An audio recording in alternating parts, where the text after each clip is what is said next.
Okay, ಅಂತಿಮವಾಗಿ ನಾನು medical ವಿದ್ಯಾರ್ಥಿಗಳಿಗೆ ಸಂಬಂಧಪಟ್ಟಂತೆ ಒಂದು ಮಾತು ಹೇಳಲಿಕ್ಕೆ ಇಚ್ಛೆ ಪಡ್ತೀನಿ. MCC ಅವರು ಫಸ್ಟ್ ರೌಂಡ್ ಮಾಡಿದ ಮೇಲೆ KE ಅವರು ಫಸ್ಟ್ ರೌಂಡ್ ಮಾಡಬೇಕು. ಬಟ್ ಈಗ MCC ಅವರು ನಿನ್ನೆ ಮತ್ತೆ ಸಹ 2 ದಿನ ಎಕ್ಸ್ಟೆಂಡ್ ಮಾಡಿದ್ದಾರೆ. ಬಟ್ ನಾವು ರಿಸಲ್ಟನ್ನು ಪಬ್ಲಿಷ್ ಮಾಡಿದ್ದೀವಿ. ಈ ಹಿಂದಿನ ವಿಡಿಯೋದಲ್ಲೇ ನಾನು ಹೇಳಿದ್ದೀನಿ, ಫಸ್ಟು ರೌಂಡಲ್ಲಿ ನಮ್ಮ ರಿಸಲ್ಟು ಅವರ ರಿಸಲ್ಟು ಸೈಮಲ್ಟೇನಿಯಸ್ಲಿ ಒಟ್ಟೊಟ್ಟಿಗೇನೆ ಬಿಟ್ಟರೆ, ಹಿಂದೆ ಮುಂದೆ ಬಿಟ್ಟರೆ ಯಾವ ವಿದ್ಯಾರ್ಥಿಗಳಿಗೂ ಏನು ಪ್ರಾಬ್ಲಮ್ ಇಲ್ಲ. ಆದರೆ ಒಂದು ಪ್ರಾಬ್ಲಮ್ ಇದೆ. ಏನಂದರೆ, ನಾನೇನಾದ್ರೂ ಮೆಡಿಕಲ್, ಈಗ ಸದ್ಯಕ್ಕೆ ನಾವು ನೀಟ್ ರ್ಯಾಂಕ್ ಆಧರಿಸಿ ಅಡ್ಮಿಷನ್ ಆಗುವಂತಹ ಮೆಡಿಕಲ್, ಡೆಂಟಲ್, ಹೋಮಿಯೋಪತಿ ಈ 3ಕ್ಕೆ ನಾನು ಸೀಟ್ ಅಲಾಟ್ ಮಾಡಿದ್ದೀನಿ. ನಾನು ನಾಳೆಯಿಂದ ಏನಾದರೂ ಅಡ್ಮಿಷನ್ ಕೊಟ್ಬಿಡ್ತು ಅಂತಂದರೆ, ಇನ್ನು MCCದ ರಿಸಲ್ಟ್ ಬಂದಿಲ್ಲ, ನಮ್ಮ ಕನ್ನಡಿಗರಿಗೆ ಅನ್ಯಾಯ ಆಗುತ್ತೆ. ಆ ಕಾರಣಕ್ಕೋಸ್ಕರ ನಾನು ನಾಳೆಯಿಂದ ಈ 3 ಮೆಡಿಕಲ್ಲು, ಡೆಂಟಲ್ಲು ಮತ್ತು ಹೋಮಿಯೋಪತಿ ನೀಟ್ ರ್ಯಾಂಕ್ ಆಧರಿಸಿ ನಾನೇನು ರಿಸಲ್ಟನ್ನು ಮಾಡಿದ್ದೀನಿ ಇದನ್ನು ನಾನು ಅಡ್ಮಿಷನ್ನಿಗೆ ಎನೇಬಲ್ ಮಾಡಲ್ಲ.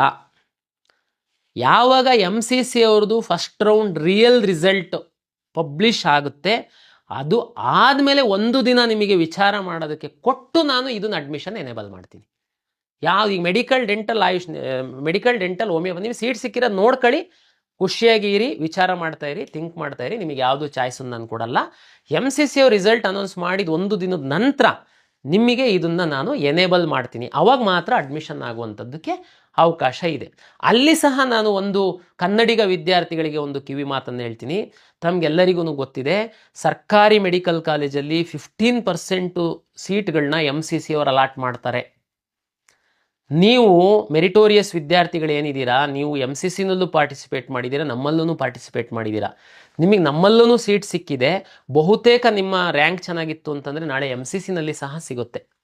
ನನ್ನ ವಿನಂತಿ ಏನಂತಂದರೆ, ಏನು ಡಿಫ್ರೆನ್ಸ್ ಇಲ್ಲ, ಜಸ್ಟ್ ಸೀಟ್ ಅವ್ರು ಅಲಾಟ್ ಮಾಡ್ತಾ ಇದ್ದಾರೆ, ಇಲ್ಲಿದ್ದು ಉಳಿದಿದ್ದು 85% ನಾನು ಸೀಟ್ ಅಲಾಟ್ ಮಾಡ್ತಾ ಇದ್ದೀನಿ. ರಾಜೀವ್ ಗಾಂಧಿ ಯೂನಿವರ್ಸಿಟಿದೇನೇ ಅಫಿಲಿಯೇಷನ್ನು. ನಾನು ಗೌರ್ಮೆಂಟ್ ಮೆಡಿಕಲ್ ಕಾಲೇಜ್ 15% ಬಗ್ಗೆ ಹೇಳ್ತಾ ಇದ್ದೀನಿ. ಏನೇನು ಕಾಲೇಜ್ ಅದೇನೆ, ಅಫಿಲಿಯೇಷನ್ ರಾಜೀವ್ ಗಾಂಧಿ ಇದೆ, ಅಲಾಟ್ ಅಷ್ಟೇ ಅವ್ರು ಮಾಡ್ತಾರೆ, ಇಲ್ಲಿಂದ 85% ನಾನು ಮಾಡ್ತೀನಿ.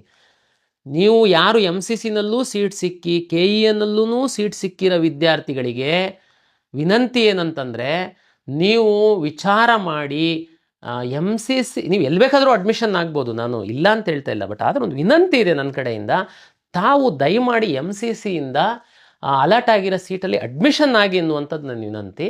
ನಿಮ್ಗಿಂತ ಸ್ವಲ್ಪ ರ್ಯಾಂಕ್ ಕಡಿಮೆ ಇರುವಂತಹ ನಿಮ್ಮ ಕರ್ನಾಟಕದ ಸಹೋದರ ಸಹೋದರಿಯರು ನಿಮ್ಗಿಂತ ಕೆಳಗಡೆ ಕ್ಯೂನಲ್ಲಿದ್ದಾರೆ.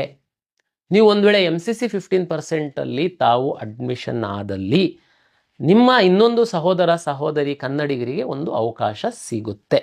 ಇದು ಒಂದು ವಿನಂತಿ, ಯಾಕೆಂದರೆ ಡಿಫ್ರೆನ್ಸ್ ಏನೂ ಇಲ್ಲ.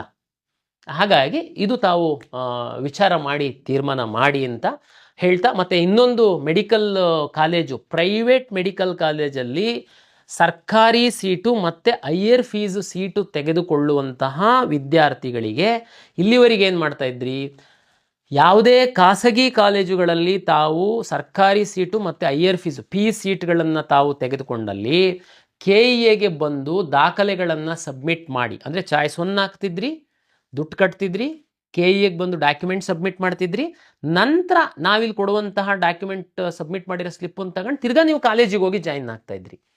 ನೋಡಿ, ಉದಾಹರಣೆಗೆ ಬೀದರ್ ಒಬ್ಬ ವಿದ್ಯಾರ್ಥಿಗೆ ಕಲಬುರಗಿ ಮೆಡಿಕಲ್ ಪ್ರೈವೇಟ್ ಕಾಲೇಜಲ್ಲಿ ಗೌರ್ಮೆಂಟ್ ಸೀಟ್ ಸಿಕ್ಕಿದೆ ಅಂದರೆ ಬೀದರಿಂದ ಬೆಂಗಳೂರಿಗೆ ಬಂದು ಇಲ್ಲಿ ಡಾಕ್ಯುಮೆಂಟ್ ಸಬ್ಮಿಟ್ ಮಾಡಿ ತಿರ್ಗಾ ಮತ್ತೆ ನೀನು ಕಲಬುರಗಿಗೆ ಹೋಗಬೇಕಾಗಿತ್ತು.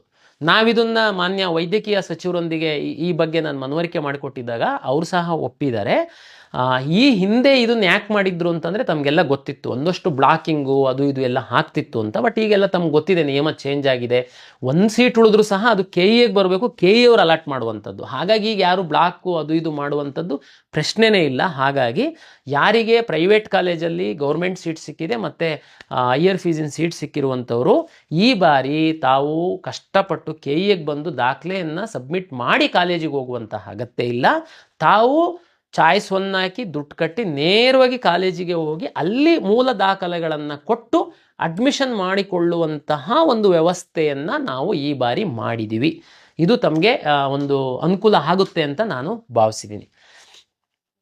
ಇಷ್ಟು ಕರ್ನಾಟಕ ಪರೀಕ್ಷಾ ಪ್ರಾಧಿಕಾರದ ವತಿಯಿಂದ ಮೊದಲ ಸುತ್ತಿನ ಫಲಿತಾಂಶದ ನಂತರ ವಿದ್ಯಾರ್ಥಿಗಳು ಏನು ಮಾಡಬೇಕಾಗಿದೆ ಅನ್ನುವಂತಹ ಒಂದು ವಿಷಯವನ್ನು ಸಂಕ್ಷಿಪ್ತವಾಗಿ ನಾನು ನಿಮಗೆ ಇಲ್ಲಿ ಹೇಳಿದ್ದೀನಿ. ಹೆಚ್ಚಿನ ಇನ್ನೂ ಮಾಹಿತಿ ಬೇಕು ಅಂತಂದರೆ ತಾವು ನಮ್ಮ ವೆಬ್ಸೈಟಲ್ಲಿ ನೋಡಿ ವಿವರವಾದಂತಹ ಒಂದು ಬ್ರೋಷರನ್ನು ನಾವು ಪಬ್ಲಿಷ್ ಮಾಡಿದ್ದೀವಿ. ಮತ್ತೊಮ್ಮೆ ನಾನು ಎಲ್ಲರಿಗೆ ವಿನಂತಿಯನ್ನು ಮಾಡಿಕೊಳ್ತೀನಿ, ತಾಳ್ಮೆಯಿಂದ ಇರಿ, ಸಾಕಷ್ಟು ಸಮಯವನ್ನು ಕೊಡ್ತೀವಿ.